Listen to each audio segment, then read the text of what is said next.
Good afternoon, everyone, and welcome back to Adobe Live. My name is Howard Pinsky, Senior XD Evangelist here at Adobe, and I have the pleasure of sitting down beside the one and only Brandon Groce. How are you, Brandon? I'm doing good, Howard, man. How you doing? I think we're both sweating like crazy today. I don't know what's in the air, but we've both been having some crazy computer technical difficulties, but we're here. Things are moving for now. Just a few minutes ago, half my keyboard was not working. Can't explain that, but we're here. We're good. And we've got some people in the chat. If you are tuning in live here on Behance, let us know who you are, where you're tuning in from. If you have questions throughout this stream for Brandon, shoot them there as well. I've got Jacob and Wade, Moat of Void. What a great name. Laura, Wimo, Anika. Great to see everyone. New faces, familiar faces. This is going to be a fun stream. Fun 2 days of designing. Obviously, we have some brand new Adobe XD features that just dropped. Hey, Val, great to see you. And Brandon's going to be diving deep into some of these features. So I'm going to just hand it over to Brandon to let you all know who he is and what he's going to be planning for today and tomorrow.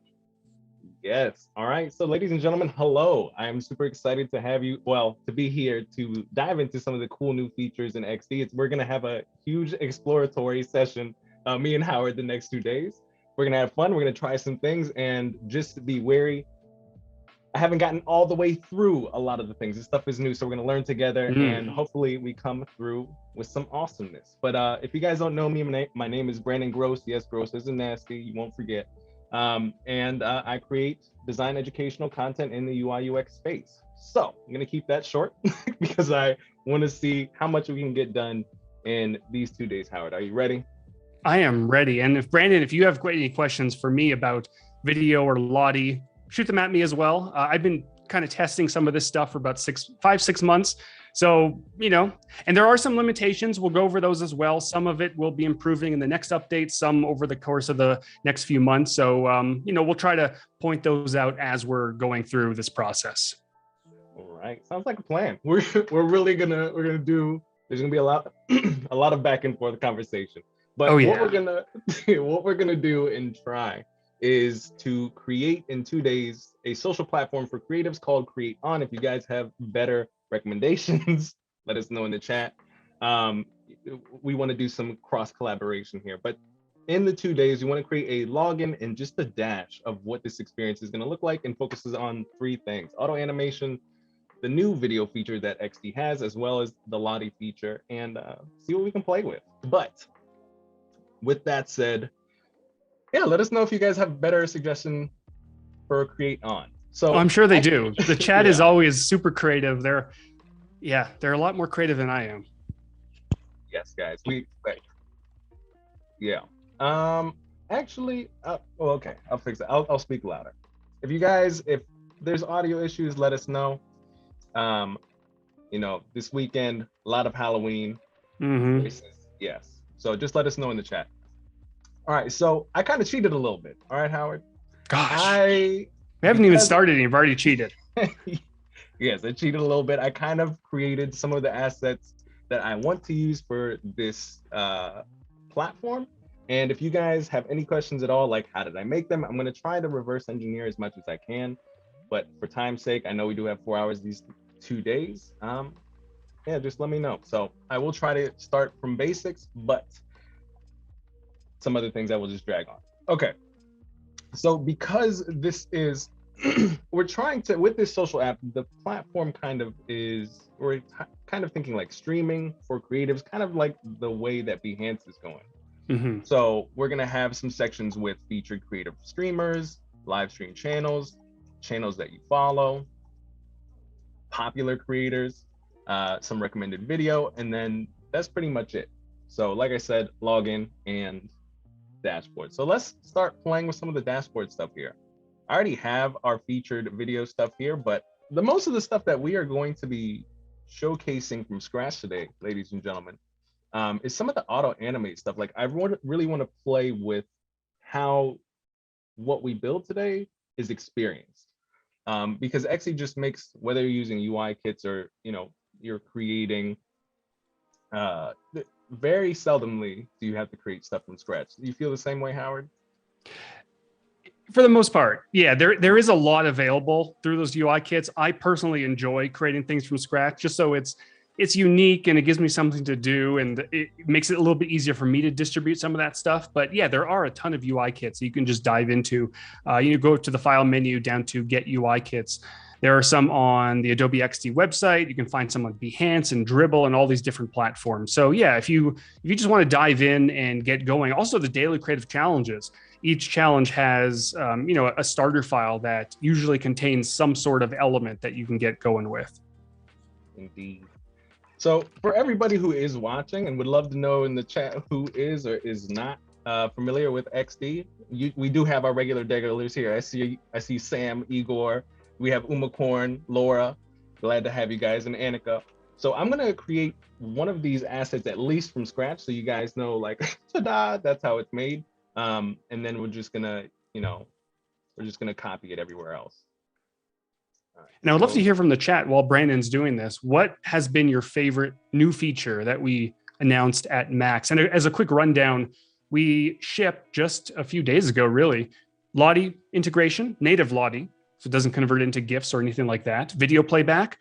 We did add some export improvements, which a lot of people didn't realize. Maybe Brandon will show that, or I'll show that at some point. Better sharing to Behance from share mode. And it is in very limited beta, but we are starting to roll out and experiment with something called Spaces, which is really going to empower teams to work better together, not just for projects, but also sharing and all sorts of different things. Again, limited beta for now, but as time goes on, we will expand that. Yes, there was a lot to keep up in general in Max. There was so much exciting stuff. I didn't even catch that you guys, from a Behance standpoint, have NFTs, be able to, like, wallets and stuff. Yeah, so they did integrate NFTs into Behance portfolios, but I think the bigger news, and it's such a evolving world. It's a very interesting space, this whole NFT thing. But directly from Photoshop, you can now essentially sign your work and authenticate it. So if when you upload it to Behance, or if someone else tries to upload it, your essentially your signature is attached to it in the back end or wherever it lives. And it's another form of copyright, and we're still trying to figure out exactly what that means. It's an evolving space, but it's very interesting and very exciting. Yes, indeed. So what I'm doing right now, guys, I'm telling you guys, that voice is for real. I hope you guys had a really good weekend and enjoyed yourself. But I'm just recreating the card that I have over here. I'm creating the backdrop with the white. That's where we're going to put our asset. We have this. This is really just where our content is going to be. The title, basically the profile picture or separator that we have here. So just making some of the basic stuff, trying to make you guys a little bit happy. So for those of you who are a little bit new, or might just want to see how the assets created, you guys can see that happen live. So I'm going to go ahead and use my handy dandy, not notebook, but icons for design, and get me a Wi-Fi icon. I already do have them in there, but for those of you who want to see some of the utility. Isn't that such a great plugin, the icons for design plugin? It's wonderful. It really is. Yes. And I really love the fact that as more and more time goes on, you have to leave XD less and less. That's the best part. Yeah, one thing I've been doing a lot lately is really populating Creative Cloud libraries. Because what I used to do is, if I've been using patterns and textures a lot in some of my designs. I had to go to Finder or Explorer, or even, Adobe Stock, and, bring stuff over. But I've been creating these very specific Adobe Creative Cloud libraries with textures and patterns and things like that. So it's just all part of the document assets. I can just hop over there, bring stuff in. It's all linked. So if it was created in Illustrator, I can always go back over there and make changes to it if I have to. That's one thing I love about XD. And, it's all kind of integrated with the Creative Cloud very seamlessly, and it's getting better and better with every update. Definitely. Now, Anika is asking, are the content credentials, I can't speak, just like you, Brandon. It was a long weekend of trick-or-treating and fun stuff. Are the content credentials just for Photoshop right now? Yeah, I believe they are. And that is also something that's in beta, but I have to imagine, I don't know anything internal. I don't know. I'm not privy to any additional information for this specific feature, but I have to imagine that if it goes well and as they start to figure out what the future is of all this stuff, it'll probably expand to other applications. Hopefully Adobe XD, maybe there'll be a plugin or maybe it'll be directly integrated, but it would be kind of cool because I create all my stuff in Adobe XD these days. And if I can, authenticate and sign something directly from XD and then directly share it to Behance, that'd be great. Yeah, I think I don't even know how to even approach this conversation, but as I continue to dive more into just the space of the digital economy and how amazing blockchain technology is for every industry is amazing. There are certainly some concerns in with cryptocurrency, blockchains, and that sort of thing. But those are certainly things that I think most people are aware of and things that have to be addressed. The environmental impact of cryptocurrency absolutely has to be addressed. The area where people are ripping artists off and then trying to upload their work as their own and trying to profit off it, that has to be addressed. And I think something like the content credentials in Photoshop will certainly help with that, but there's a long way to go. And hopefully Adobe can be one step ahead of the game in this area as time goes on. Well, you have something that everybody else really does not have yet. So it's one step closer for us creatives to, with an ecosystem, be able to go to one place, have everything that we need. Because it's really difficult. Whether you're in UI, whether you're a graphic designer, the fact that the ecosystem that Adobe has, you can be any and all of those things all at the same time. You don't have to have more than one subscription. You have access to all those tools and broaden your capabilities through the fact that we can have video now in XD, not just from an animation perspective and really UI UX perspective. Like, you can do all the cool stuff that you have been doing in After Effects, finally pull it in here. There's just so much cool stuff. Yeah, video's been wonderful. I've been finding myself going back to almost every single project I've ever created in Adobe XD and just trying to, weave in videos here and there. And it just brings a whole new life to a project. And, like I mentioned, we're going to continue to expand upon these features. At the moment, just for clarification, video has a few limitations. You cannot play two videos at the same time when you launch an artboard. Videos are limited to MP4s, 15 megabytes in file size. All of these things we're hoping to improve. Some of them are going to be easier than others. Some of them, 15 megabytes, we can probably improve that tomorrow if we wanted to, but we really want to make sure that performance doesn't take a hit. Things like playing multiple videos at the same time, that does require a bit of more of an, underlying change to the architecture of Adobe XD, which is why something like the time trigger is not available for component states just yet. But, with video and Lottie, we had to make some improvements to XD to get to that point. So hopefully it's not too far off either. Indeed. Now, there was something actually I was first gonna say, who saw your rendition of all the cool features in what's possible in XD now, just with what we have at our disposal? Who saw it? First off, if you're watching this and haven't, you should probably go check that out. But I would love to know in the chat who's seen that, because it blew my mind, because I think this is what Adobe Live is excellent at, or just watching people who are in the same tools as you think about the same tools in a little bit different way, and see different possibilities. Like, I'm very sloppy some people would say sloppy. I work very quickly, so I just named all my stuff here. I very rarely do that. I'm just like, all right, we got a card now, duplicate it all, thanks. But it's just interesting to see everybody's different workflow, think a little bit differently. It's just awesome. Yeah. So it looks like you've been creating some repeat grids and good stuff. We've been playing a little bit. Yeah, while we were talking, you just created all this stuff. Yes, so to backtrack a little, ladies and gentlemen, I just simply created, let me literally back up. I created my one card. I actually, per my past track record, I named all of my layers because we're animating a lot today and I don't want to get into any funk. I created one card. I made sure I turned on my repeat grid, pulled these babies out. I think we only need about 4.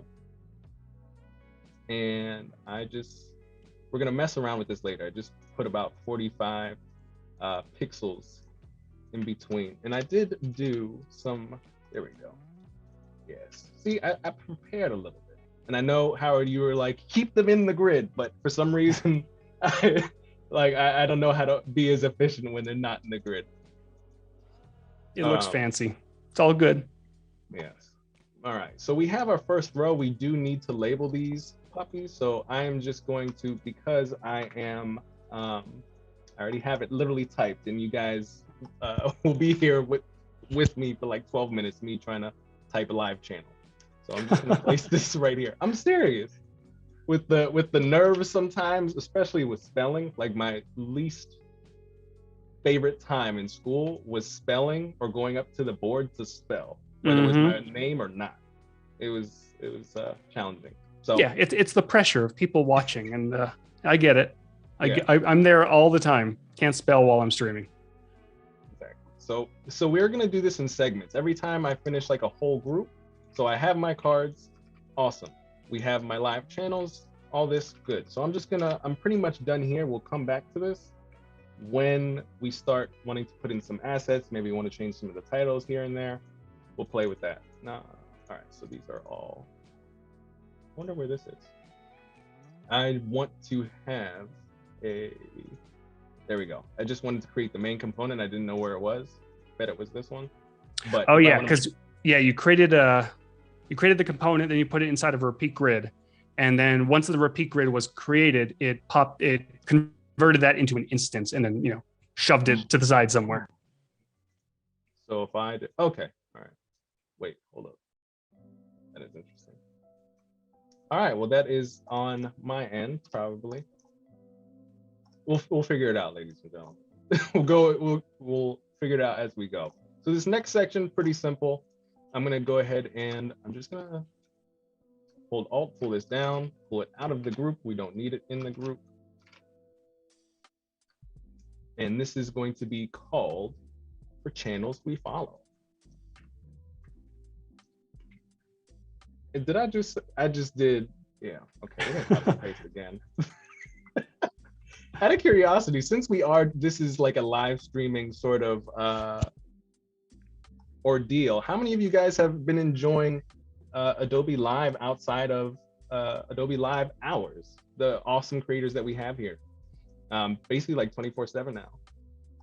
Yeah, there's a lot of content, and now that it's open up to basically everybody who wants to stream, there are people streaming all sorts of applications, and I believe not just Adobe applications. You can stream whatever you want, really. And we also at Adobe Max, we rolled out, I believe, to everybody now, the ability to monetize on Behance. So there's a lot of creators that want to be able to offer exclusive live streams or UI kits exclusive to their audience, and now you can essentially support your favorite creators on Behance. And as a creator, you can now make some extra money on the side, which is great. Some extra dollars to make you holler. So what's going to be in this section, Brandon? So we are going to do the channels to follow. So essentially, think about it as if we were on Instagram and there's like suggested, or actually channels you follow. Maybe we should just do. I'm gonna change it up. Okay, we're gonna do it differently. Suggested channels.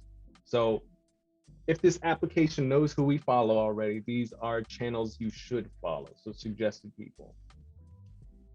So channel suggestions. That's what we'll do. And from there, you can follow the peeps that are available there. And all we're gonna do is, I'm gonna change this up. I changed my mind a lot, guys. I know I prepared it like this, but I actually wanna do it a little bit different. That's the story of our lives as designers. I can't tell you how many times I have changed that video you were referencing earlier where I showed off the video on Lottie, that Yeah. gaming platform. I must have changed that 4,000 times before. Literally the night before, I was making tweaks before Max. It's just that what we do as designers. Always like to switch it up, see what we can do. And once we already do it once, like for example, I feel like I already did this, right? So I'm like, I really don't want to do it again. Let's see what we can play with. And what typefaces are you using? They are not English, so it's perfect. DDIN, actually, I'm just gonna say it like this. They are the fonts that you can find at the typefaces on SpaceX. Oh, okay. Yeah, so I was just, I was trying to redesign just for fun. SpaceX, actually, we did like a little bit of a challenge last month on some of my social stuff. And yeah, we had some, our artist spotlight for tomorrow actually has some super fire SpaceX stuff. I can't wait to show you guys his stuff. But yeah, I just downloaded, I'm gonna have this placeholder because I don't know what I wanted, but I know I want something there. But yeah, SpaceX is where I got it from. Nice. It's a fun looking typeface. Yeah. And it was kind of, because I was really trying to figure out, honestly, and I was like, do I want to do a social app for creatives or do I want to do a video game thing? And I was like, listen, Howard already did the video game. We cannot do that. That would, first off, I don't know. You know what I mean? I'm sure that would not have, and plus I wouldn't be able to do it as good. So I would just be like, no, I can't. I wouldn't mind at all, Brandon. Wow. It would have been fun regardless. My favorite pastime is our, what is it? Do you remember our cow stream? Oh my gosh, with the aliens? Yeah, that was amazing. That was great. We have to get some aliens in this one as well. Yeah, we'll try to see what we can incorporate. That's a little fun from audience and whatever we feel like. Hey, there might be some alien animations in the Lottie files plugin. Yeah. You know what's exciting? I wonder, this is going to be a little bit off track and I'm going to show it too. I didn't realize this was, where is it at? So I was messing around with some of these Lottie things. And sorry I'm going off track, guys, but this is partially what we're trying to show here today. So these are the, if I go to my plugins here, this Lottie plugin where essentially I just typed in abstract shapes because I did want to try this out today. Abstract. Spell in my brain. All right, so I basically just pulled some of these onto my artboard here. And I was like, well, what if I just wanted to be like lazy but I don't want red? I was like, oh, well, let's try this. I haven't tried this before. We'll put a blue thing and go to color. And let's see if this works. I don't think yeah, so it's just blue now. And I was like, oh, there you go. Okay. So I felt a little smarticle for figuring that out, but I'm not sure there's gonna be any claps in the chat for that one. I feel like that was like basic mode. No, it's an interesting thing you pointed out because you using blend modes not just on Lottie files but also on videos as well. I think Jonathan Pimento posted something this morning showing some of that stuff off. You can overlay those layers on top and use blend mode, or you can actually, depending on the video that you use, you can apply a blend mode directly to the video. So if you have a video of like particles or explosions or things like that, and the background is black, apply, I think it's a screen blend mode, then it gets rid of that black and then you just have particles floating around. There's also, specifically for Lottie, if you go to lottiefiles.com/editor, I believe, you can actually import your Lottie files there and then make changes to all the layers. So if you want to, color the layers a little bit differently, you don't have access to the After Effects file, you can do that over there. And the more you know. That's what we need, like, what's we call it? Next time we are live streaming together, Howard, we need to have like our own set of what are they called? Like little emotes. I think you have them personally for the booth. You have the Boop one. Oh, I do. Yeah. You got to work on that. You've got that fancy set, but you don't have any animations. I know, we're trying. Work on it. Val is asking, where can those fonts be found? That is a great question. Google. I honestly, this is what I did. Just Google it, Val. Well, this is the thing, like, because I don't know a lot. The internet knows a lot more, and I literally just put DDIN font free, please, in Google, and I just hit the first link and hit download. I probably downloaded a virus with it as well. Probably. Other than that, you know, if you guys need any other fonts, Adobe Font literally saves me 99% of the time. So I would check that out first before anywhere else. Okay, so I'm a little happy with what I have here. It's a little bit different. We're gonna stick with the name. I think I want to have what this be, like, for example, if Gabriel is you know, an illustrator, basically like their profession. I don't know exactly. We'll figure it out when we get there. So we'll have their profession here. And I'm going to make this group, we're going to make it a component, Control K, Command K if you are on Mac. And I'm just going to repeat grid this. And I'm going to keep it in the repeat grid this time so I don't blow anything up. I'm gonna be smart on this one. And we'll just play for 45. And maybe we'll center this. Okay. So aside from the Adobe XD updates, what has been one of your favorite updates across the Creative Cloud, Brandon? Across the Creative Cloud. Big question. Don't get me wrong, or don't hit bust me on the technical term, but I think just the fact, I don't know what it is, but the ability to, and I think it's XD specific, to upload all your artboards immediately to Behance. I'm not sure if that is like without having to export then upload. Is that? I feel like I just got hit the big red buzzer. Like, no. Like I mentioned earlier, there is a tighter integration between Behance or Adobe XD and Behance. So from share mode, you can now share your prototypes straight to Behance, and start a Behance project, which is great. So you can put everything. You can make this massive prototype in Adobe XD and then just kind of pop it out directly to a Behance project. And why, I'll clarify why. And I don't know why, this has to be me. When I end up doing, I'm gonna Control Z all the way to our singular thing. So this is my component. Control G, or not Control Z. I'm just gonna hit the repeat grid. When I start doing this and I go back into here, it's no longer the full diamond. Yeah, that was changed. I believe it was last Adobe Max when we also made the change to nested components. What we found talking to users is if they had the main component stuffed into a repeat grid or stuffed into another larger main component, it got super confusing to update. So it just made a lot more sense if you had a main component popped in a repeat grid that it converted it into an instance, so you can keep that main component separate to the side.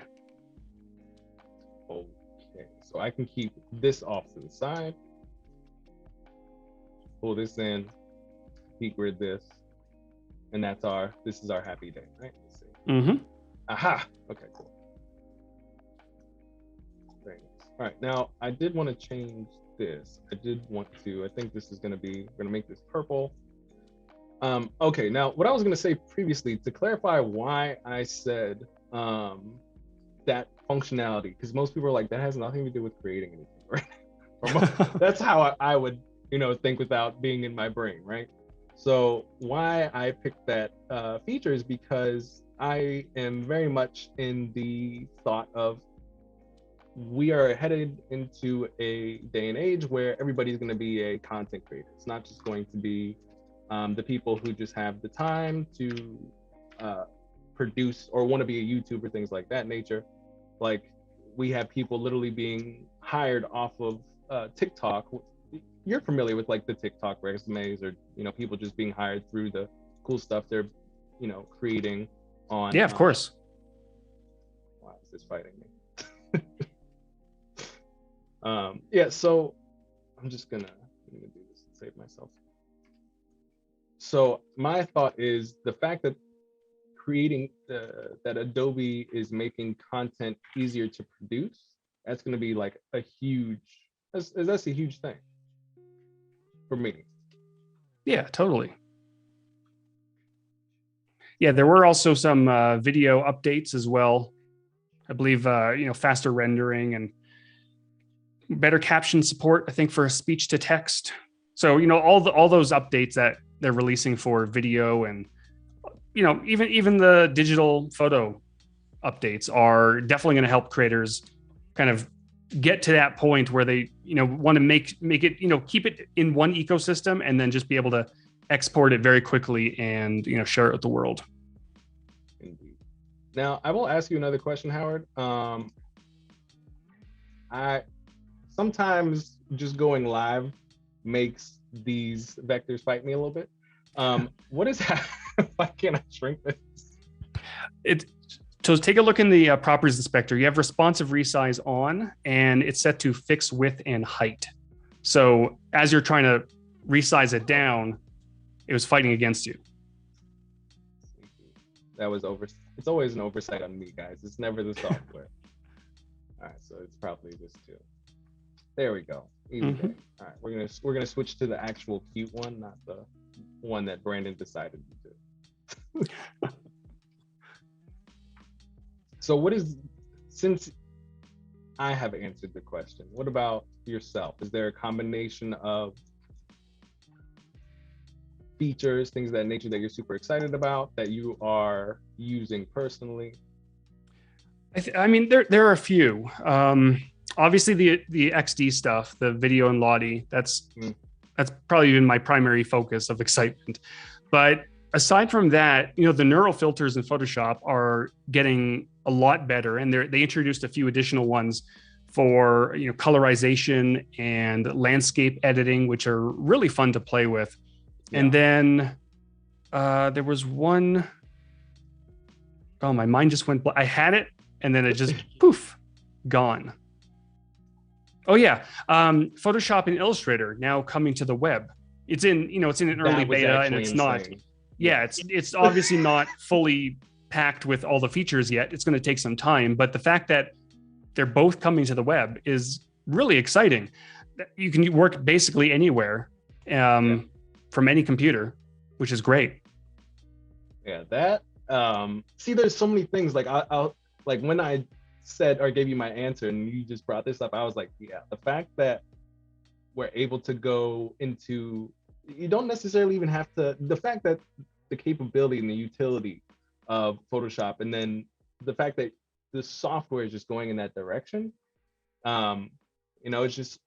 it's more accessibility, and I think that's partially was some of the challenges. Like, for example, I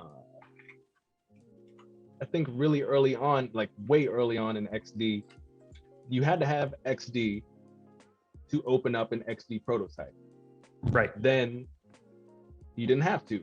And now we're starting with Photoshop, like this stuff is on the web. And when I saw that, I was like, this is just the direction they're going with everything, or the direction we're going with everything. So that was super exciting. Yeah, and I think naturally some of the applications might be a little bit more difficult to transition over. After Effects, for example, I don't know the plans internally, but I have to imagine that would be probably much further down the line if they're going to get to that. XD, I don't know if that's going to come to the web or not, but seeing that we have Photoshop and Illustrator coming to the web now, it might make sense to bring XD to the web at some point. but who knows? I know Laura's asking, is there a chance for XD to be available on the web or iPad for quick edits? So I don't think it'll be available on the iPad, because if XD ever does come to the web, then technically XD will be available on the iPad as well. But yeah, I think hopefully someday we'll see XD on the web, now that Photoshop and Illustrator are kind of heading in that direction. Very true. You know what is it's interesting. There's a lot of, I'm actually curious to hear this. And if any of you in the chat are like, Brandon, can you like actually tell us what it is that you're doing live? Because there's a lot of things that I want to know from you guys. And I'm also excited to get into the animation of this, where I'll be doing most of my explaining. And also let me know if you guys just want to jump into some of that animating stuff.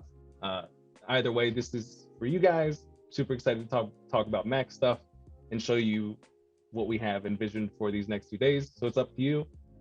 Just let us know in the chat, voice yourself.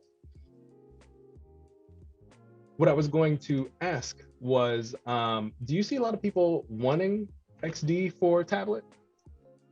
I've heard bits and pieces of it, but it's certainly not enough that it would warrant resources dedicated towards it. Especially, you know, think like I mentioned, if XD ever does come to the web, then it would also be available on a tablet, technically. Seeing that the majority of documents, at least that I create, are stored on the web anyway. So it probably wouldn't make sense to dedicate a whole team of resources to bringing XD on the iPad or a tablet in general. It would probably make sense to, you know, focus on the web. But just our luck, if we did dedicate resources to bringing XD to the iPad, Apple would be like, oh yeah, Mac OS is now on the iPad. Yeah, that would be a very, very risky business move. Yeah, and I think, you know, looking at everything that's come out lately with the new iPads, the M1 and M1 Pro and Max chips and all these different architectures, it's inevitable that Mac OS is going to hit some sort of tablet at some point. I think it's just inevitable. Definitely. So I actually just thought about this. Ladies and gentlemen in the chat, since this is a creator platform, what I would love you guys to do, if you want to, is if you have favorite creators in or on Behance, pull them into the chat. So when we start populating this thing, we actually have some faces to pump in here. I think that would actually be really awesome. And whether it's okay if you put yourself in there, we'll grab what we can. But let's see how much we can do together. Take it if you want or not. I just thought it would be a way that we could enjoy this together even more. Totally. Now, as you're going through these, you know, this workflow and similar workflows, now that video and Lottie are available in XD, do you think about these things differently, or do you just do what you usually do and then figure out how those media can kind of slide in there? You know, I was really thinking about this weekend, because I was like, I literally have to relearn how to think about my workflow because there's new tools available. I've been doing the non-video way for so long. There's a lot of things that I don't have to spend a lot of time on anymore because there's video and stuff. So it would be more so me creating the assets that I want to pull into my prototypes versus how to maybe circumvent a certain type of thing inside of an XD prototype. So, but it's different. You know, everybody has different workflows, like even from me to you or anybody else that's been on Adobe Live. The way that we might even think about the new tool that we have access to, we're going to utilize those differently. And I was just like, well, I honestly was worried. I was like, people are going to be like, Brandon, you have these two new features like ready for you to utilize, and you're only doing this with them. That was honestly one of my concerns, because I feel like there's a lot of use cases that I haven't even thought about. Oh, there totally is. And I'm sure you know, even though I've been thinking about this for 6 months now, I'm sure there are use cases that I haven't even, you know, I haven't thought about.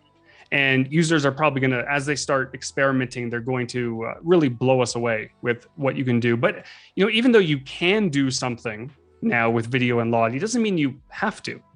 Yeah. Like if you just want a little bit of a video in the background and that's it, that's great. Or if you don't want video at all, that's also great. This is true, but I don't know. I think I just want to put a video in everything. Like that is definitely going to be that's definitely going to be a thing. Yeah, I am gonna, I don't know when I'm gonna post it, but I'm gonna post at some point. But I've gone back and I've created icons and I've just put videos in the icons because you can. Like illustrations that I've done in XD, just put videos in there. I don't know why, but you can now. Yeah, I think that's where I would spend most of my time. Like, how can I, because those features make things more alive. Whereas before, like, yeah, you could do and which was still pretty good. You could do the amazing animations in a short amount of time, but now you can really bring it to life within XD through motion and whether it be Lottie or video. And I think that's, I think there was a lot of tears when good ones when that was, aired as the new features. I think so. Considering that video was literally the #1 requested feature on user voice, I think a lot of people were pretty happy. And I know a lot of people, want to see this taken further and have components with time triggers. And that is something that we have confirmed is in development. It's obviously a very large feature and does require some architectural changes like I was talking about earlier, but something that's going to be shipping at some point in the future. And, kind of going off of that, anyone in the chat, I would love to hear now that video and Lottie are available, what do you want to see next in XD? Obviously, we have a bunch of things in development, some small, some very large, but I would love to hear from all of you. What do you want to see in XD next? I can't wait to see those answers in the chat. Mm-hmm. And don't say dark mode. Oh my, wait, we have to answer that question though. How many, okay, maybe we should, I have no idea, but I would like to know if the number of that request, and dark mode is cool, but I like utility first. You know what I mean? That's exactly it. Yeah, we hear it a lot, but one thing I love doing is when someone says we need dark mode in XD, I turn around and ask them, okay, do you want dark mode or do you want video support? Do you want dark mode or components with time triggers? Do you want dark mode or do you want pages? And it's always never dark mode, right? Because again, like you said, it's a nice to have feature, and it would certainly help when I'm designing late at night, which I shouldn't be doing anyway, but I do. But it's not something that's going to change the way I design, right? Yeah. I'd rather have something like pages, which, by the way, has been confirmed in development. I would love to see Laura posted links, which she probably, talking about external links. That may or may not be in development. I would like that over dark mode. So yes, I would love dark mode in Adobe XD. And, some people think it's so easy. You just turn down the brightness and all the assets. But yeah, it is not easy, especially when you're dealing with two different applications, Windows and Mac. You're dealing with a design system across Adobe. There's just so many technical things that go into it. So it would take a lot of resources away from features like pages or video, which we just released, or links that Laura wants. Agreed. Resources to the cool stuff, guys. Yeah, Wimo is saying, I kind of want XD to make an even lighter mode just to troll us dark mode fans. Yeah. Wait, what did he say? Even lighter, I'm done. Yeah. Wemo. Yeah. Ability to make mesh gradients in XD. That's an interesting request, Richard. And I know obviously Illustrator has mesh gradients, and it may have been explored internally at some point, but hasn't found its way to the platform just yet. But hopefully one day. Mesh gradients is a little bit more intensive than standard gradients, especially when you're, moving those points around in real time. Maybe one day. Is the mesh gradient like in Illustrator where you get to like maneuver. Yeah, I believe that's what he's referring to. Gotcha. You can actually, in the tutorial I released, when did I release that? I released it October 19th. It's called Design a Multicolored Card. It's essentially creating a mesh gradient with a background blur. So you have a bunch of colored circles kind of in a masked shape. And then you can either add object blurs to all of those circles and then apply blend modes, or you can have a rectangle over top of them and then apply a background blur. And you can even apply a blend mode onto that as well to give some fun interaction. So there are kind of ways around it, but seeing it natively would be nice as well. Yeah, I just read, so I think this has also been, Wemo said a timeline, but I actually I'm not really sure if I'm for a timeline in XD. So here are my thoughts, and I think this extends to the XD team as well. A lot of people, when they say we want a timeline in XD, we all think of After Effects, right? Right. We don't want that. Nobody actually wants that, because then you would just go to After Effects, right? Right. For someone who has never used After Effects before, and that I would imagine that's the majority of XD users, that would be incredibly frustrating. It's not that After Effects is bad. It's just, it's a very in-depth application. That's what it's for. It's for very complex animations, and it would be overwhelming for the average Adobe XD user. So I think as from a personal standpoint, and I think the team feels this way as well, we would love to bring that functionality into Adobe XD, but in a very user-friendly fashion. And that's kind of why we haven't done the timeline yet. There's been a lot of exploration into motion timelines for Adobe XD, but we want to get it right. We don't want to just take After Effects timeline, pop it into XD and call it a day, because it would probably bog down the application and it would be very confusing. So we want to do it in the XD fashion, bring the same type of functionality so you can, have elements move in at different speeds and different curves and that sort of thing, but make it so that anybody who wants to be able to animate in that way can do it. Agreed. I think that's what's most powerful about XD, and then I'm gonna do a quick kind of where we're at. But I think it's pretty straightforward. Yeah, the easiest thing is that XD is like the simplest thing. You do not need to spend like weeks and weeks on documentation on how to use XD. It's very simple tools, very simple execution. It's your creativity that allows you to expand on how much you want to stack on in regards to complexity. Simple tools, it's your job to stack them. And where I think a lot of other platforms, they just like After Effects, you have a lot of different types of teams and those type of applications. You got, it's not just film, it's not just, there's like 3D happening in there. And I probably don't even know the other types of industries that use that platform, but there's so many use cases. And I like simple. I don't want to be like, all right, 1/4 of XD is for this particular thing, and then I have to like go into my small little section of XD to go and do that. It's quick, simple. If I need to go to another application, for example, After Effects, to do what I know I need to do in there for an asset. Okay.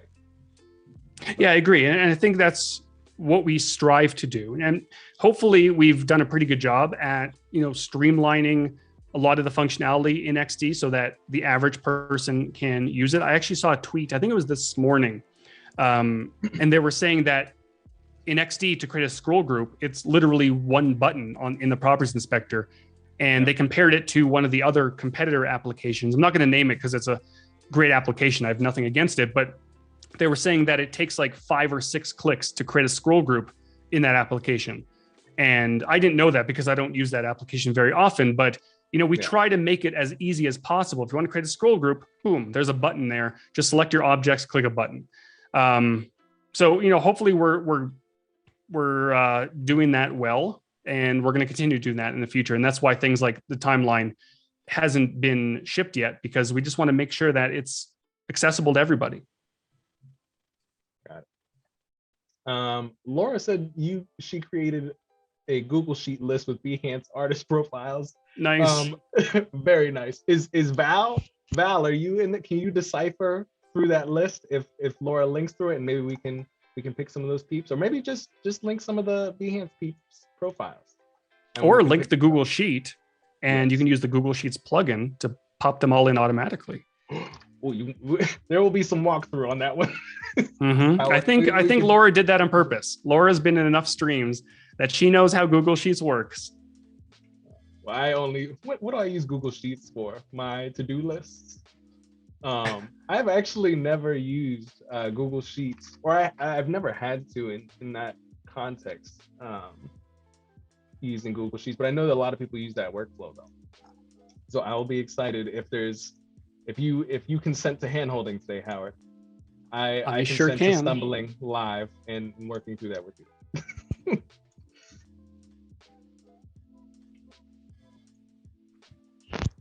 And there it is. She posted it in the chat. Popping that open on my end.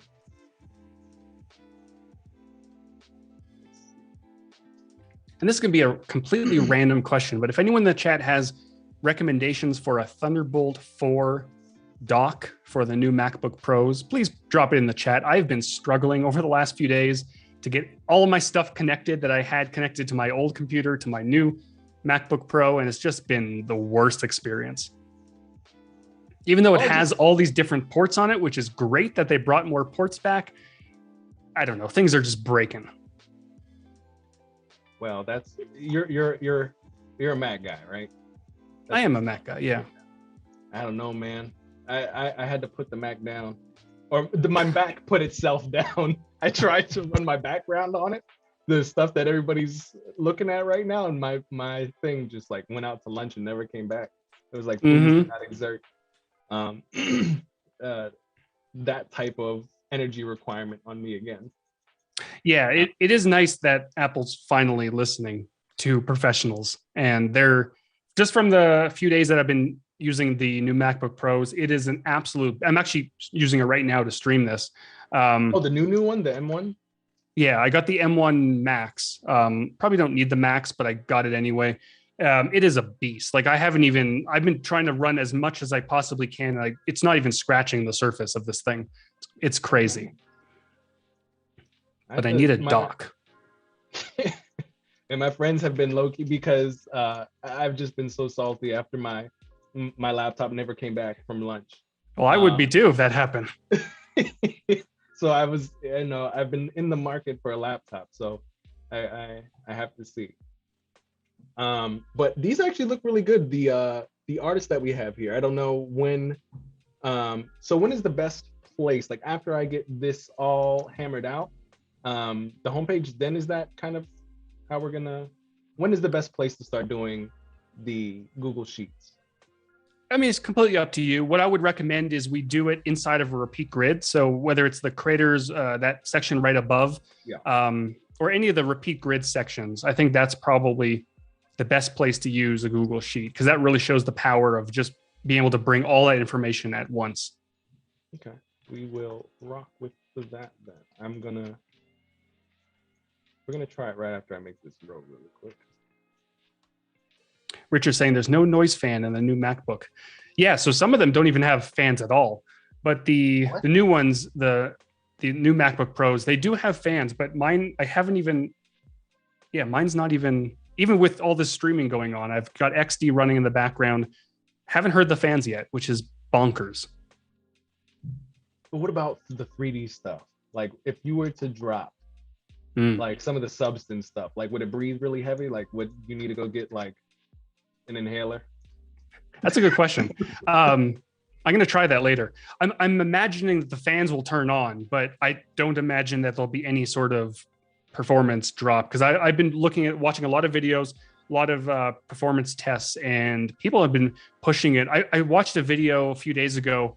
Someone was editing 8K footage in DaVinci Resolve with a noise filter on it, or noise reduction filter on it, and a bunch of other filters. And they pressed the space bar and the damn thing just played. Like no stuttering, no lag, no nothing. It just played 8K footage. And Okay. yeah, it was, I don't know how Apple's doing this with these new chips, but hey, I'm loving it. All right. I might have to, that might be something to stand behind. All right. Yeah, give it a shot. All right. I have to, that reminds me, I actually do need to call my friend because he just, he does 3D stuff. And I was like, all right, you tell me if it burns down. So I will be doing that after today's stream. He came back from the F1 race from or whatever last week. All right. So let's move into this this sheet stuff. So we have the group or the repeat grid here. What do we do next? So let's start by going to the plugins. Yeah, go to their plugins and then discover a plugin, type in Google Sheets, or yeah, that could work. And there it is right there. Okay. Oh wait, was I not patient? All right, here we go. There it is. Not patient enough, Brandon. Yeah, so you're going to paste a public URL, pop that URL in that box. And then what you're going to notice is it's going to import the information, and it's going to try to map all the columns with the layers that you have. Now, since you probably didn't name the layers the same as the column names, it doesn't have any mapping, but you can go through and map it manually. Okay. If you know what rectangle 15 is. No. All right, let's backtrack. So it's, okay. All right, so let's do this. So if there's two, we just want the name. So let's do that. So we're gonna go to. So if I just. Oh, and I'll also mention, just to save you a ton of hassle, is what's going to happen is when you actually apply the information, it's only going to apply it to the layers that are not grouped. So I would just ungroup everything that's inside the repeat grid just to make it easier. Yeah, because I was like, how is it going to dig through all of that content? Yeah. And then we'll just go ahead and name these, whatever, creative name 01.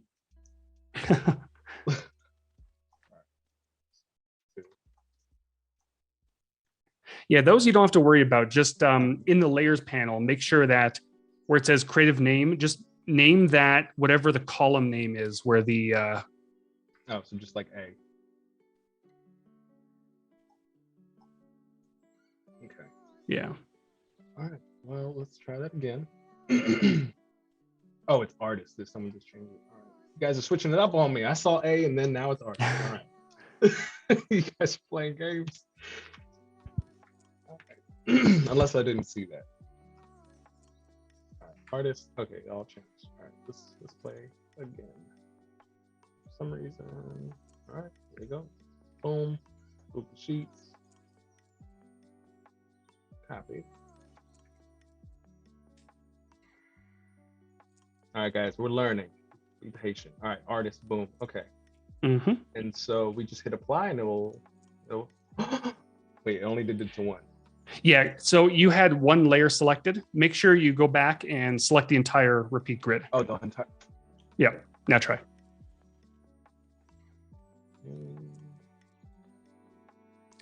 Now, I haven't looked at the Google Sheet yet, but if Laura also included image URLs, you can also include that for the rectangle 15 or whatever it is. It's just the names. Okay, there we go. All right. There it is. Okay, cool. I was sweating a little bit. Because I didn't know all the other, but that was actually really easy. Like, I'm sure if we like spent time and we had more than 2 hours and we were trying to teach more than just this, or just this, I think that would be awesome. But yeah, first time, that was super easy. Yeah, what's really cool is, I hate spreadsheets, but there are people out there, whether, they love spreadsheets or they're part of a team that their job is to populate spreadsheets. You can have a spreadsheet of 16 columns, for example, with names and addresses and star ratings and image URLs. And you can select a repeat grid and bring all that information basically with one click, which is great. So someone else can deal with the spreadsheet because I don't want to deal with it. And then you just, as a designer, just import it all. I do want to try that coming back to this, but this was our win for today. We got 3 names in there. Thank you, Laura, for the help. Let's finish this page up. We still have we still have a good hour, so we'll have time to get to it. I just want to make sure that at least we have the base design done today, so that we can have a little bit of fun today and a lot of fun tomorrow. Mm-hmm. All right, so go ahead. I was just reading some comments. Laura mentioned it's amazing how fast technology improves. I think about that so often. It's crazy looking back at the last 10 years. We don't really realize that 10 years ago we barely had an iPhone, right? Yeah. And the iPhones that we did have were fine at the time, but compared to what they are now, it's just mind-boggling how far we've come in just 10 years. And with things like AI and supercomputers, machine learning, quantum computers eventually, once those are all really put together, technology is going to explode. Like, if you thought the last 10 years were something, just wait until that all gets implemented. It's just going to be nuts. Yeah, like I know, okay, I'm not gonna say anything about that, but I'm curious. I'm sure you have been in like the GPT-3 sort of conversation a little bit with automated design and things like that. Which one? GPT-3. It's I know you've heard of it, and it might be. I probably have. You most definitely have.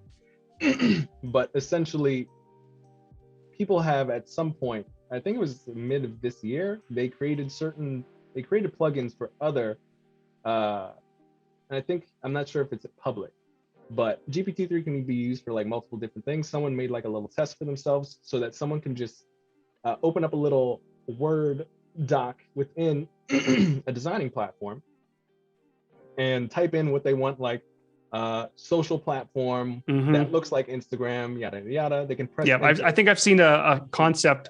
I think it was a plugin for Figma. I think I saw that something was going crazy viral on social or on Twitter. Yeah, so that type of stuff, and I know that the Adobe teams are taking a peek at that. I know that you guys aren't not looking at it. Well, I mean, we obviously have Adobe Sensei, and we would love to integrate Sensei technology into Adobe XD. One thing we don't want to do, and I think designers are all on the same page across the industry, is we don't want the make magic button, right? We don't want someone to be able to type in, create a social app with 7 pages and this and that, and it'll just do it for you. Because then what's the point of becoming a designer? Like, we're looking at it from the perspective of what can artificial intelligence do to make your life easier, to reduce the steps. And, thinking about the design process, because I'm designing all day, you're designing all day, a lot of people are designing all day, and we typically do very repetitive things, like repeat grids, for example. Even though that's not an artificial intelligence feature, it drastically reduced the steps to create cards that are repeating. And it drastically reduced the steps that you needed to take to update those cards in terms of styling. So I think we're looking at it from the perspective of, what else can we do that integrates artificial intelligence that can reduce those time-consuming steps that really no designer wants to do. We don't want to design things for you, because then we'd all be out of a job. But yeah, we want to be able to make our lives a little bit easier. There was a joke posted on one of my social timelines, and it was basically like 3D artists of the past, where it was just like, I'm going to do all this. Basically, they had a whole stack of information, and like 3D designers in 2021, where's the dragon brush? And I was just like, well, I mean I totally get where that's going, but like 3D, for example, right? I went to college for 3D animation and design. And I remember the days where if you wanted two objects to interact with each other, and, maybe like a shirt to interact with a couch, you would have to sit there and manually go essentially frame by frame and mold that shirt to the couch. But now they have, what do they call, like particle effects? They have, there's a word for it. It's escaping me, but you turn a button on, or you press a button, or you turn a switch on, or whatever. Yeah. And it just, the shirt falls and it falls on the couch. It just does its thing. Things like that just makes no one wants to sit there and keyframe every single fabric on the shirt so it nicely folds around the couch. They want to press a button and just have it fall, right? Yeah. Yeah, so it's going to be interesting because I'm actually curious. Collision detection. Thank you, Gareth. Gareth is on point. Yeah. I'm curious to know, do you, and I know just tell me if I'm getting super off topic, Howard, because I know a lot of this, and you guys chat, I know a lot of this stuff, to me, the stuff that we're doing, hopefully you're enjoying the conversation that we're having. Obviously, that might be why you guys haven't been like, Brandon, tell us what you're doing. But we've done really simple things. It's just, we've created 4 cards. We've created literally 3 circles and a plus. We put some names. We created more boxes. The fun stuff really comes after all this. All of this is really just covers the fundamentals of XD, how to create boxes, how to type in text. Some of the cool stuff that we did today that I've never did before was some of that, the sheets, the Google Sheet stuff. So there was some fireworks there. Do you listen to Lex Friedman at all, his podcast? I don't believe so. It's an AI podcast, and all that he talks about is like AI, blockchain, or his guests rather, him too. And there's some conversations in there to the point where they're talking about, what if we get to a point where it's the Elon Musk Neuralink plus things where, we can design through voice, and then really we could just like generate thoughts, and we have creations in front of us in the metaverse, which is crazy to even think about. I was just like, well, life that's the easy button. That's the easy. I mean, it's going to get to that point eventually, and unfortunately or fortunately, however you want to look at it, it's inevitable that humans will somehow, in some capacity, be melded with artificial intelligence. Now, I don't think we're going to eventually become like robots or something, but we'll have things like Neuralink that will help us on our day-to-day jobs, and just get information very quickly, learn languages very quickly, and things like that. And eventually, jobs will not exist. We'll all just kind of be here, and some people might have jobs, but the heavy lifting jobs will all be done by artificial intelligence and machine learning, and we'll just be here to have some fun and explore space, I guess. I don't know. It's weird to think about, but I don't know. It's weird. That would have been a hilarious like PR, just like headline set from Howard on Adobe Live. You'll just be here. We'll just be here. You'll just be, here. We'll just exist, and then we'll create our own simulations of other humans, and then we'll realize we're probably in one as well, and that'll be that. I'm excited for that. I'm like, sign me up. I'll just be in the second line. I want to see the effects of the first Neuralink. Well, right. I mean, on a serious note, assuming that it actually takes off, it's exciting to see that it's going to help people who have like paralysis or Alzheimer's or any of those neurological diseases, that it's able, the signal's able to skip. I think my headphones are going out, but it's able to skip, the spinal cord and go straight down to, limbs and things like that. Sure. I think that's awesome. Or just the use case of, I'm sure there has to start there anyway, at least to get some revenue into the idea.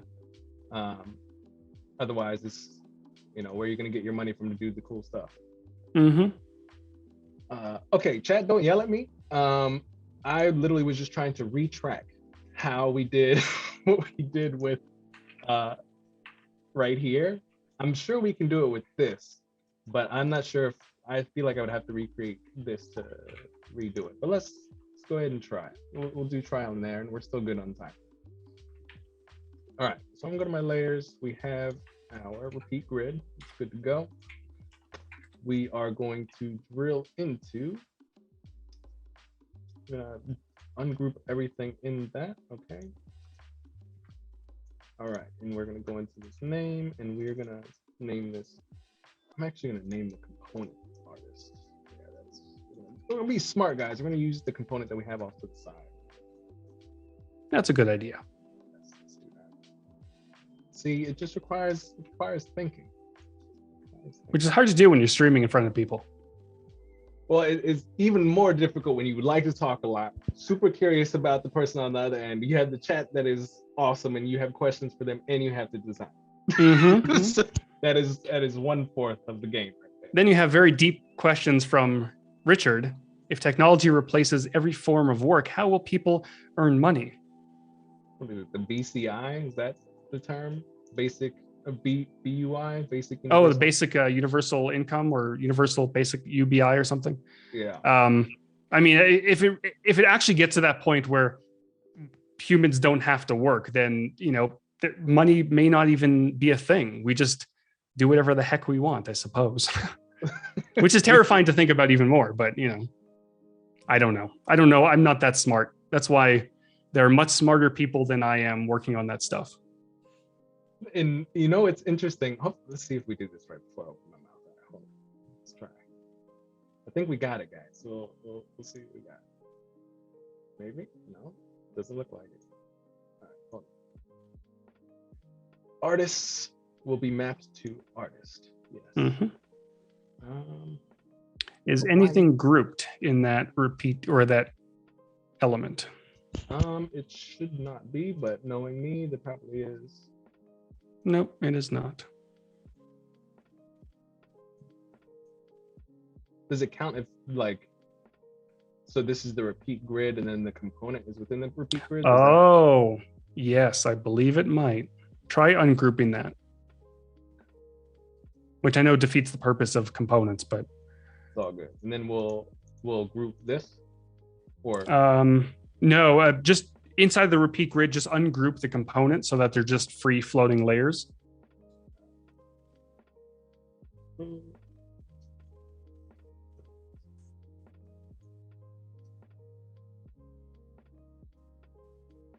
Let's open. This is one.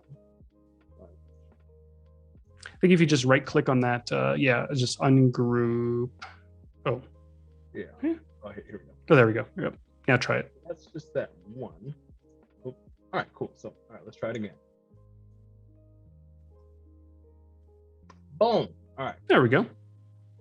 And I am going to go in here. I'm going to squeeze these in a little bit. Does that fix? I wonder if it's because we uncomponentized it. Probably. Yeah, but if you do it to one of those, it should do it to all of them as well.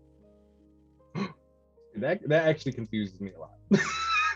Well, think of it this way. So inside of a repeat grid, a single repeat grid cell is kind of like the main component. So if you make the changes to one of the repeat grid cells in terms of styling, it'll push those all to the other repeat grid cells. Got you. So you don't necessarily have to have a component. You just need to change one of the repeat grid things. Yeah, unless you were going to use those elements somewhere else in your design, then it would make sense to have a component. Got it. Okay. Guys, we're learning on the fly.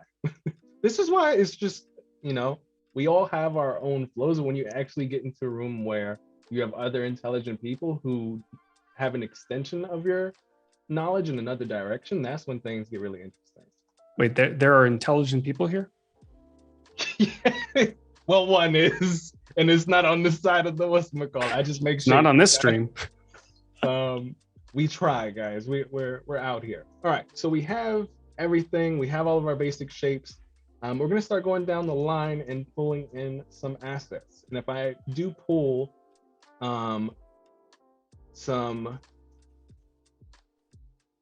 Okay, we have some profile pictures. Wow, you guys are awesome. You guys are really doing some work out here.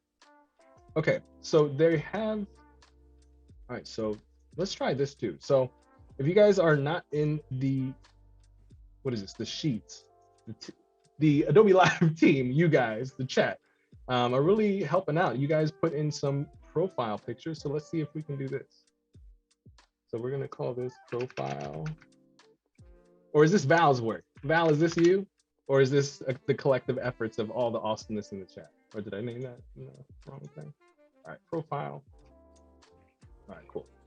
So let's try this. We're gonna go back to, we're gonna click this, go back to this. All right, let's try. Oh, we didn't have to take no screenshots or Look anything. at that. Isn't that fancy? Wow. Yeah, and this is my first time, guys. I feel like I'm gonna cry. That was awesome. Mm-hmm. Right, let's see. I wonder if let's see if you guys really have time like that. Let's see if I'm gonna start pulling in some of my own assets. We're gonna grab some screenshots. But if you guys have any like work that you want to see plopped in here, whether it be your own or some of your friends or people that you admire, definitely go ahead and drop some of that. We're gonna try the same thing for this card section and this card section. So I'm gonna start just in here with some of these people's work. So I'm gonna go into, I don't know how to, Ariella? Is that how you pronounce her name? That's a good question. I'm not sure.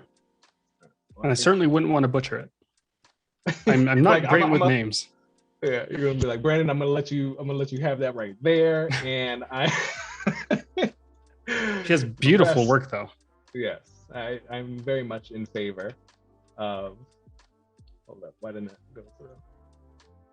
Richard's saying, I hope Andrea is watching this stream. Love her design work. Yeah, she's a fantastic designer as well. She's actually working for Apple, so she's probably very busy doing her whatever she does at Apple.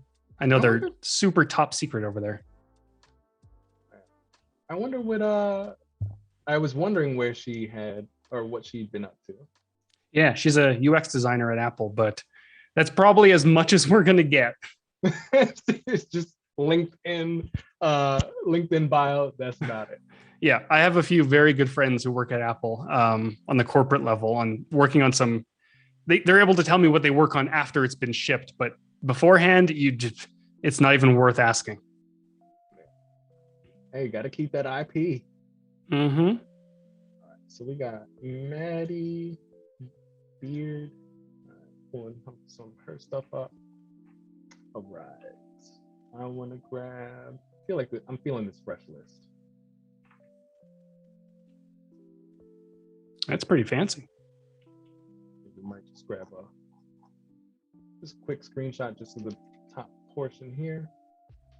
Mine, hopefully we can crop out some of that save stuff that we have at the top. You have a lot of windows open, Brandon. Do I?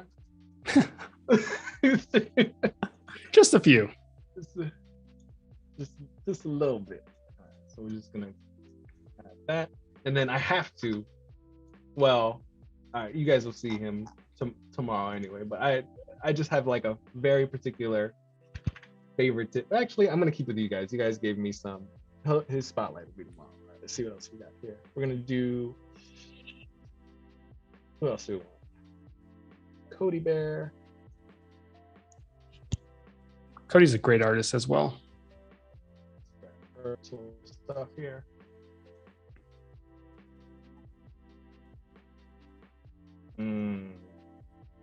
Feeling this. All right, let's see. Richard's saying that's his goal of getting a freelance contract to full-time UX position with Apple. It's a good goal. It is a very good goal. Let's see. All right, well, I got some of our, what's we call it? Our, what's in there? Some of our share screen types. And by the way, do you guys see, I hope you guys don't see that on my screen, the share screen Zoom thing. If it is, I apologize. I'll pull it out. It looks like on mine, it's frozen on Maddie's screen. Okay. Oh, there's Cody. Well, all right.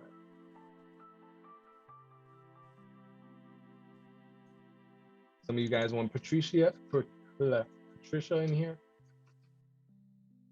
Patricia. She's good too. She does a lot of explorations into augmented reality. There's too many acronyms going around. I agree. Which is going to be interesting with the whole meta thing coming out. All this augmented reality stuff.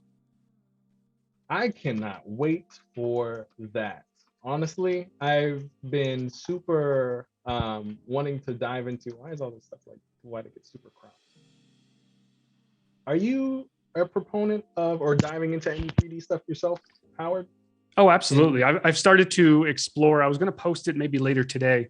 I started to explore some basic augmented reality metaverse type of interactions using video and 3D transforms. I'm very excited about the idea of a metaverse. I just wish I just I don't know how I feel about Facebook or Meta, whatever they want to call themselves now. I don't know how I feel about them kind of being at the forefront of it. I would rather see a collaboration between various companies, so it's more of a universal world rather than something that's controlled by one specific company. Because it's something very exciting to think about. You can just kind of come home from work, or even while you're at work, and just enter this other world, and you can kind of see people, and eventually it'll get very lifelike and human-like, and it's an exciting thing to think about. But then Facebook is running it. Yeah, I have mixed feelings. It's going to be interesting. I'm hoping that some of the other, like you have, what is it, the Fortnite peeps, you know, their metaverse, and I think Snap, what is it? Snap is, you know, really, even though that their stock took a dive because their CTO rolled out, or not rolled out, but yeah, anyway, pulled his shares. I think that is going to be interesting, and then also just all the companies, all the big money is going into the metaverse. So it's interesting to see, like, yeah, Facebook is in there, but what they showed off, I don't think it was that impressive. You know what I mean? And like, I think what they showed was the marketing, but like, what is actually going to produce? You know what I mean? Yeah, because I think a lot of that stuff just isn't fleshed out yet. So they were able to show what they can show, and I think really until we get, you know, regular glasses that support artificial intelligence. So I keep getting those mixed up. Augmented reality. Until the glasses like these support augmented reality, it's just gonna be awkward wearing these big headsets, and you know, eventually it'll get there. But it's in that infancy stage right now. Definitely. What are your guys' thoughts about it in the chat? Unless you guys are in there. Let's see. Gareth says, furthest I've got AR is making 3D text in Illustrator, exporting an OBJ, putting that into Stager, then from there into Arrow. Very nice. I want to get into Arrow. I'm so upset that I haven't been able to. I want to backtrack. That I haven't done. Not that I haven't been able to. That I haven't spent time really in Arrow. And I know there's been a lot of updates and time spent in there to, you know, to help creatives in an easy way get into the metaverse, because 3D, there's a lot of stuff. I've played in Dimension, really like that, and that's really been that. Let's see. Yeah, Dimension's fun, which is basically now Stager. Yeah. It's a fun application to play with, especially if you have 3D assets at your disposal. And there's a whole Substance community that offers assets and materials that you can mess around with. It's an interesting space. Definitely. All right, so we are actually going to put in our first video, just because we're kind of an hour and a half later. By the way, this is an amazing video by the Lord Bros. If you guys care to check out their stuff, I'm gonna put it in the chat. But let's pop this baby into the back plate here. Not the link, Brandon. Come on, get yourself together. You got this. The link was like, hello, how may I serve you? And I'm like, that, my friend, you are not the one that I wanted to call upon. Okay. So I'm gonna just pop this in here. I am going to use a mask very quickly. So I'm gonna pull my login thing down here, make it go below our gradient. I'm gonna shift click. So we have the login, we have the image. So what the image thing is essentially just the block behind all of this. This is my little placeholder. Right click, mask with shape. There we go. So now I can go in and go into my video and get it to crop where I want. There we go. All right, now an hour into the stream, guys. Thank you for your patience. Let's talk about video. Let me move my stuff around. So pull this mask behind. There we go. Okay, so let me, and I just closed myself out of the. Patience, guys. Patience is a virtue. There's a lot of things here. All right. Boom. Okay. You go to and stay in design. And we're going to have it play automatically. What I also think is really awesome, because I essentially just screen recorded this. So if you guys see, there's like the Vimeo thing. I just literally just screen recorded it from their defaults. I don't want to have all those things on the screen. So what I'm going to do is I'm actually going to clip this. And how I do that is customize video, and I think Howard is, we can even add a thumbnail. Thumbnail. Did not see that, but yeah. So if you don't have the video playing automatically and you just have a still and then, you know, like a tap trigger or something, it would display the thumbnail first and then it would start playing when you tap on it. Yes. Very nice. So I'm going to just crop this because I just want to start the ball rolling when there's no sort of like video player bar under there. I'm just going to press OK, and I think that should be fine. So when we go to prototype this or press play, okay, then hold up. Look at that. It's that easy. There's something I missed here, and I always forget what it is. There's the, it's the, what's it called? Scrolling vertical. Yes, here we go. It's the viewport height. I'm just gonna do. Oh, did I not make the correct size of my, guys? I'm not here today. I think you did it properly. Did I? Maybe. I hope so. Maybe not. I don't know. All right, just bear with me because this is not going to look right in the beginning. Yeah, I think my aspect ratio is a little jacked up. Yeah, we have 14. We'll fix that. But the video's playing, guys. Look, listen. There we go. We'll figure out the aspect ratio of our thing, but we have the video in there, which is important. Some things we have to fix in here. We have some lining up and just cropping. So let's fix the first piece here. So I usually work at 1920. What is the viewport? Does anybody actually, you know what? We're gonna do this. XD. Usually it's 1080 if you're doing 1920. Yeah, it's usually 1080, but let's see. If we do this and move to 1440, 810. 810. Look at that math. Oh, that calculator, guys. 810. All right, now this should work properly and make it look like I actually know what I'm doing. Sometimes I get worried, ladies and gentlemen. All right, so we're at a good aspect ratio. We have, we can actually scroll through our experience here. We do see that we have some cropping to clean up in here, some card cleanup, but we do have our video. It's nice and clean. It's nice and beautiful with the little balls. It's nice. Looks fancy. Indeed. Okay. I love the fact that I mean, you kind of touched on it, but the trimming feature is just incredible. When I was told internally that was going to be part of the MVP, I was like, wait, we can trim the videos in XD? That was pretty fire. I didn't expect that at all. And then it's just so simple. And they have audio too, so it's not just the video; it's the audio. I recorded another video, but I had like 6ix9ine in the background, so I had to delete that video. I was like, we cannot play this on Adobe Live.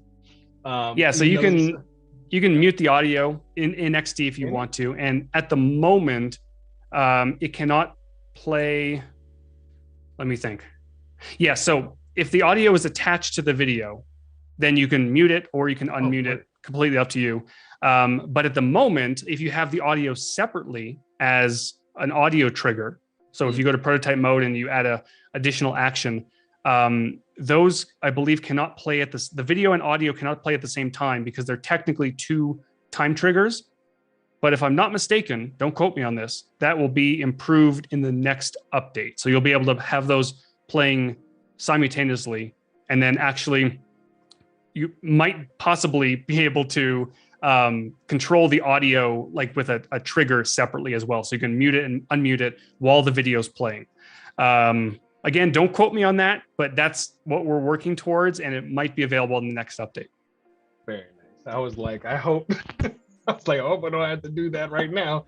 I'm trying not to say things that are incorrect, and I'm trying to think about what I've tested so far and what has already been talked about. There's a lot going on in my head. Yeah, you and me both, especially after I was like, Brandon, did we just design everything on like 1,000 width screen because I was so excited? And yeah, thankfully it was 1440. A lot of things.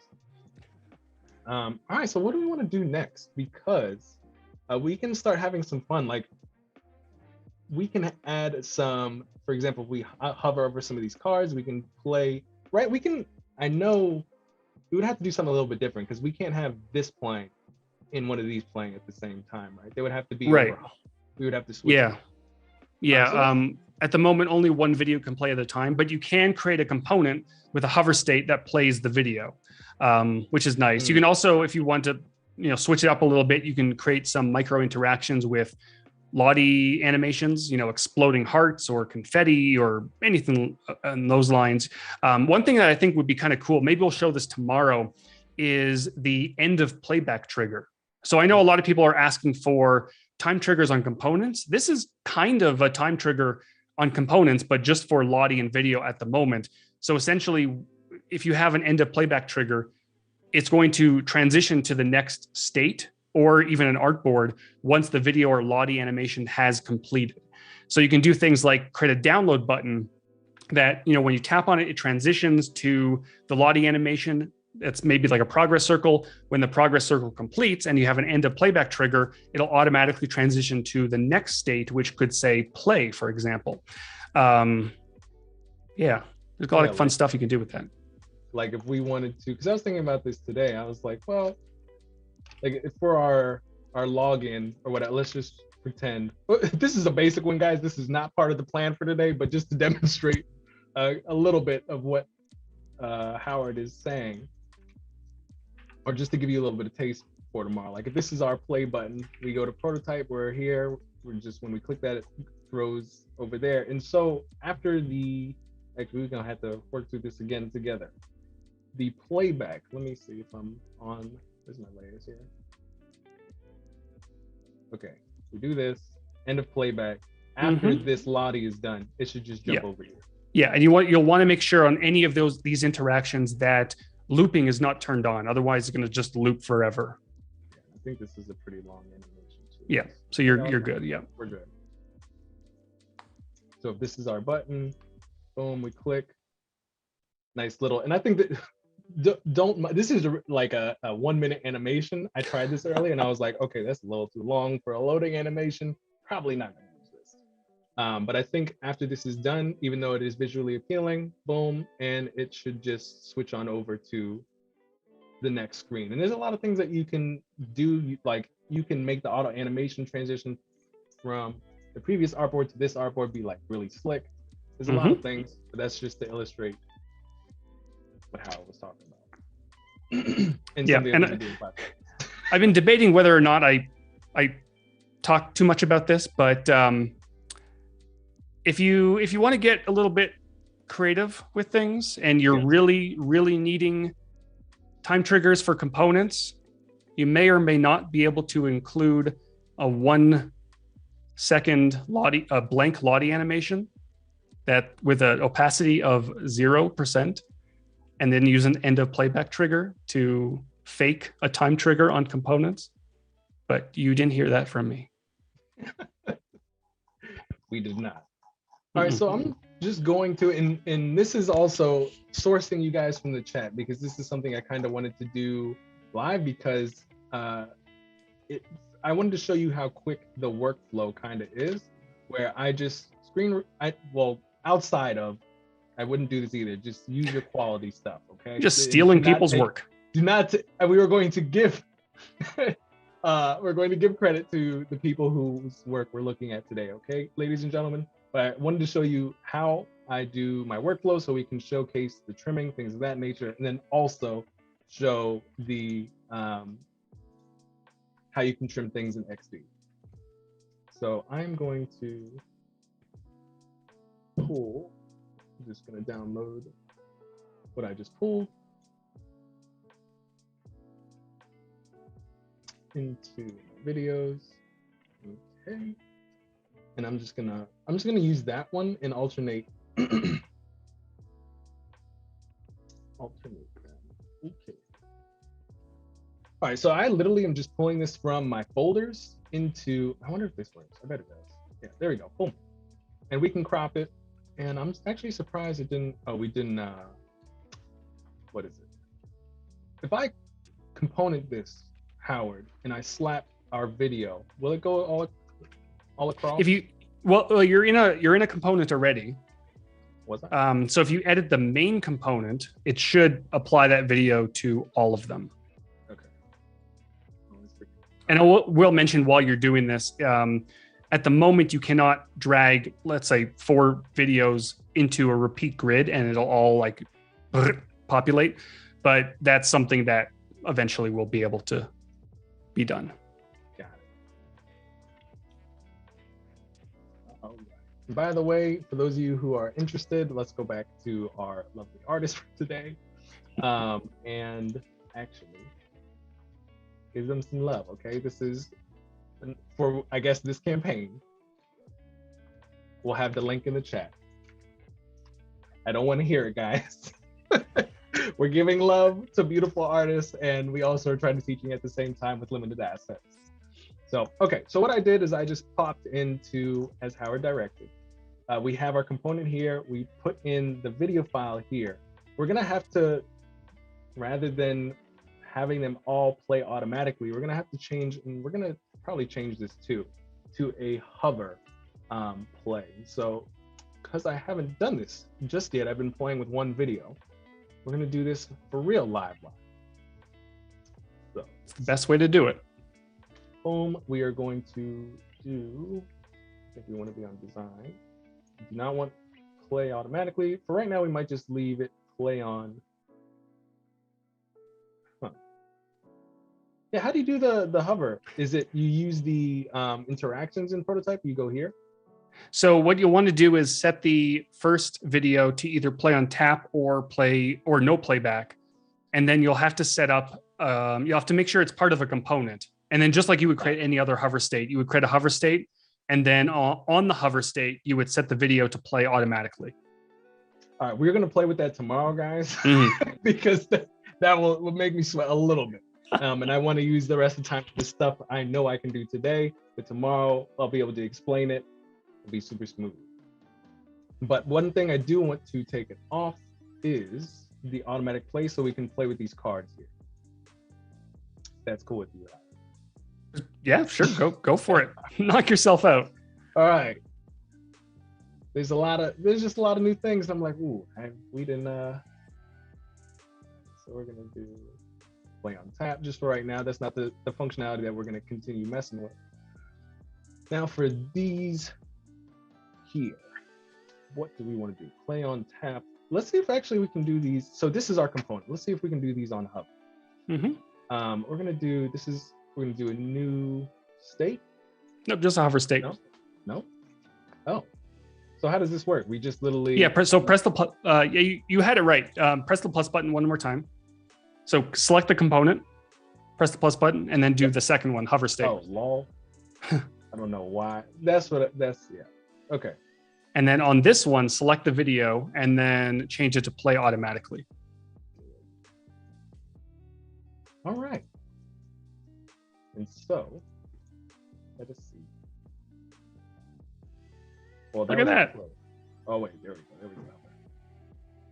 All righty. We just got to crop some of this stuff. There's still a little bit of white, but very nice.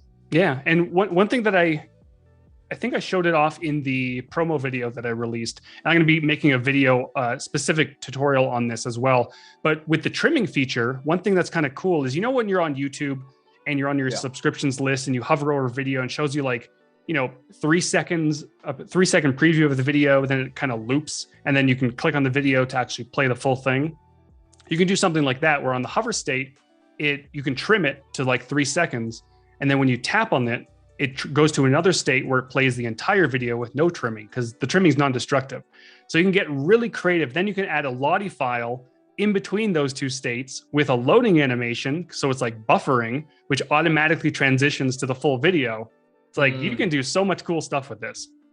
Yeah, there's a lot of like intertwining things. Like what I just realized here, just because I've been doing like 1 or 2 videos, I haven't even necessarily done the multiple hovers. And is there a way for it? Because like once I hover away, is there a way for us to, like, is that where you were saying you only show like the 3 seconds? You clip that. So we say it again.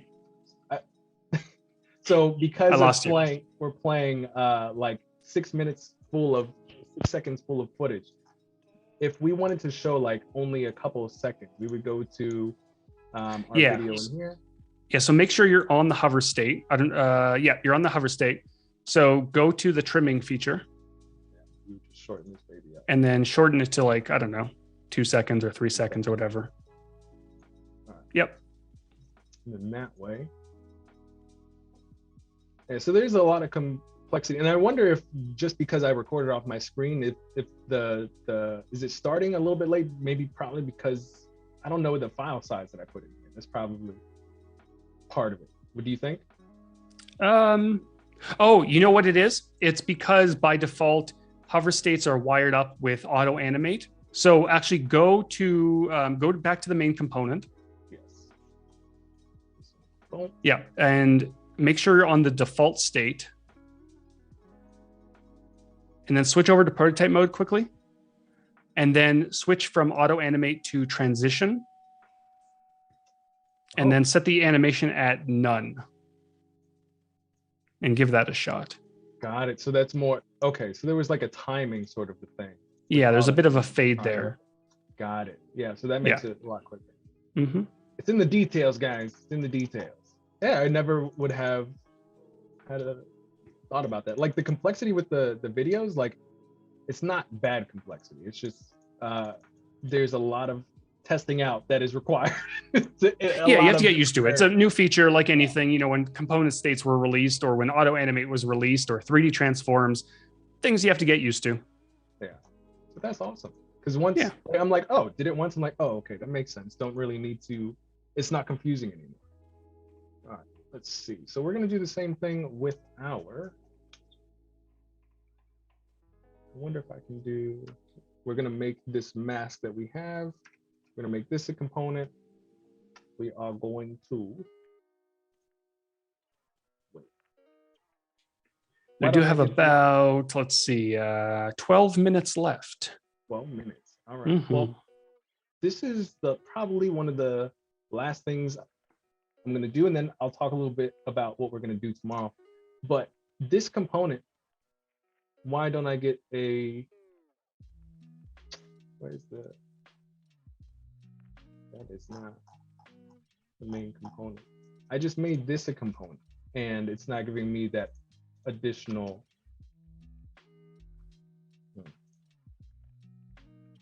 Brain power, guys. We got to think through some things. I don't know. It looks like that was an instance of a component from somewhere. Yeah, and I don't. We're gonna ungroup this. Go to our mask. All right, so we'll just play with this, I guess. Does it matter if I decide to do a hover state that is only the video? Like, for example, I have all these things on top of this. Would it be smarter to componentize all of these and also have the hover on in this whole, for this whole thing? Or, because I know there is some funky things with, you can only do certain things on the video itself and some things that you can do on the collective. Yeah, I think it depends on what you want from the hover. I think, if you want the information on top of it to also change or, darken out or whatever it might be, then it would make sense to include it in a component. Or if you wanted to create more in-depth interactions where those thumbnails at the bottom allow you to transition to additional videos, then it would make sense to put all of it into a single component. Then you have several states with all those different videos. Gotcha. All right. So we are going to, with our video, we want, hold on. We want boom, hover state. This will automatically play. And for our default, we do not want to play. Let's see what we got. Okay. And now we'll just, I guess, roll. Oh, we want to do the 3 seconds. Okay. It's a lot of things to remember. Well, not necessarily to remember, but for me, like, oh, okay, well, this is, if I want this to only be the short 3 seconds, I got to go back in there. So this is like, it's not hard stuff. It's just, this is what I was talking about, where it's just like, oh, they have, and this is why I think it's really smart to have this clip stuff, because it makes it more, I don't need the 23 seconds. I want the 23 seconds when it's clicked on and it's that full 23-second experience. I only want to show like the 3 seconds. So yeah, I actually would have never thought to ask for this feature for XD. How did this come about, by the way? Honestly, I have no idea. It just showed up one day and they're like, hey, there's a trimming feature. And I'm like, cool. And there it was. But it kind of goes back to our discussion earlier about complexity of an application. You know, I'm sure we could, not easily, but I'm sure we could add a feature in that little heads up display that you were just in that allows you to set up a hover effect that plays for 3 seconds and that sort of thing. But first of all, how many users are going to be creating, snippet hover effects or whatever you want to call them? And then how much do we actually want to shove into a little heads up display like that? So I think for things like, shorter hover effects, it's probably something that more advanced users are going to be using in very specific situations. So things like that probably doesn't make sense to put into a window that, it's always going to be there. It's very tricky balancing a lot of that stuff. Yeah. And what I will say since we're kind of like at end of time here, what we can expect for tomorrow is I'm going to finally going to get all the assets. What I really wanted to focus on today was the build, how simple it just finished the experience so that we can have a whole day for just, hey, we want to put in these videos, we want to mess around with these different types of Lottie. We do have, for example, I did have this thing for today. I guess that we can essentially close out on. What is the time? We got, what is it, 13, Howard? We have 7 minutes, 5 minutes. I don't know, something like that. 7-8 minutes. Okay. Well, it's not, well. 8 minutes. Math is hard. Yeah, that's why I'm a designer. Both of us together, we were trying to count and we didn't get there. So it's nice to have backup in from our team. Yeah, essentially, because I kind of already put this together, like, this is just the Create On logo. We have literally 2 shapes here, purple, white box. And we just have a video thing here. And how I did this was pretty much the same as what we did here. This is just a rectangle masked with the video inside that's auto playing. And we'll have more of this tomorrow, but essentially just because I want to stick with some of the, advanced stuff for tomorrow. Today's whole purpose was just get the 2 screens. This will be a little bit more decorated tomorrow, but we will have a cool transition between the login. We'll also have the sign up stuff, but just making sure that we can go from screen 1 to screen 2, and we'll start playing with the video, auto animate, and pull in some Lottie as well. But I think that's the plan for tomorrow. That sounds good. What other screens would you add? I see on the left you have like trending and following and your videos. Would you build out any of those as well? That's the plan. Like tomorrow, what I want to do is I want to have the ability for us to be able to have there's honestly going to be a lot of screens here tomorrow where there's a loading screen for the login, there's a transitionary animation for the actual desktop, and there's like a auto scrolling experience where we're kind of simulating someone scrolling down the page, and there's certain things auto animating onto the screen. So it's actually going to get pretty complex tomorrow. I know it seems like, okay, we got two screens, but there's going to be a lot of animation tomorrow. I'm just happy we got as much done today. But if we have time, we're going to roll into another page. That's part of the fun here. If we have more time, let's play more. So Rebecca in the chat, hey Rebecca, great to see you, is asking, what is our favorite new trick in Adobe XD? I'll let you take that first, Brandon.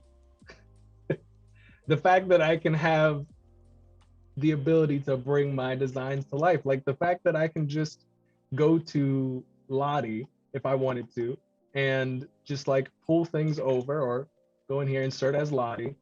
I think this one didn't work earlier, but any other one, if I go in here, insert as Lottie, and I have just like, and there's other things, like if I want to do, okay, I gotta do the autoplay thing. Play automatically, loop, happy. Oh, and there's 2 videos on there. Okay, that's why. But just the fact that there's so much at our disposal, whether it's, we want to create our own Lottie animations, there's a whole new library that we can leverage, saving us more time, videos that we have or have created and we can put into our projects. Like, it's just being able to create more faster. And that really just happens every year with XD. So I'm happy with that. It's not necessarily a feature, it's just the outcome. Oh, absolutely. And I think, aside from the big video and Lottie features, I think the end of playback trigger, I think is it's one of those like hidden gems that people are going to start to realize has a lot of potential to create very in-depth interactions for their projects. And we're going to see a lot of very cool use cases coming out in the next few weeks, I think, including the one I mentioned earlier, which I'm not going to mention again because it's more of a workaround and hack. I don't know if I'm going to make a video about it. Imagine the clickbait on that one. This XD feature, this XD hack is going to blow your mind. We're always here for the clickbait. It's so tempting to do. Maybe I'll do it. I don't know. It will spark a conversation. It's true. But yeah, that's really it for me, ladies and gentlemen. Actually, Brandon, while we're wrapping things up, select something like an artboard, for example, and then go to your layers panel. Right click on the inside of the layers. Inside of the layer. And then export selected. Like export. Right at the bottom. Yeah. So, it looks different on Windows, but same functionality, I think. We also made some export improvements. Previously in XD, this window where it says export size currently it used to say designed at, I think it was, which was very confusing. And there were limited number of options. So now it says export size, which makes a lot more sense. And you can choose a lot more options. So you can, 2x, 3x, 4x, web, that sort of thing, which is nice. There's definitely more options. We've also improved the actual resolution. So when you import something, it used to downscale it. Doesn't do that anymore, which is great. And when you export at 1x, the exports were a little bit blurry. Now they should not be. They should be nice and crispy the way you see it on XD. So didn't really talk about those things because, I think those should be expected in an application like this. But, the team did work to make those improvements. So just wanted to point that out. Very nice. Yeah. All right. So I think we're just about time. Brandon, do you have any last words you want to shout out to the chat? Yes, I want to say thank you guys for hanging out and really sticking through this. If you guys want to see some real serious stuff, today was basically like get the foundation ready. If you guys watched me previously when we're hanging with, it's me and Howard, it typically goes like this when it's a 2-day. Day 2 is always super exciting. So if you enjoyed today, you're really going to enjoy tomorrow. Yeah, we got to make sure we get some aliens in there tomorrow. Yes, when we're done and it's complete, we have some a lot of fun in it. Absolutely. Well, big thank you to everyone who has tuned in. We've got Rebecca and Val, Chris, Mota, Void, Umacorn, Bliss, Laura, and everyone else. Thanks again. We'll see you all tomorrow. Peace.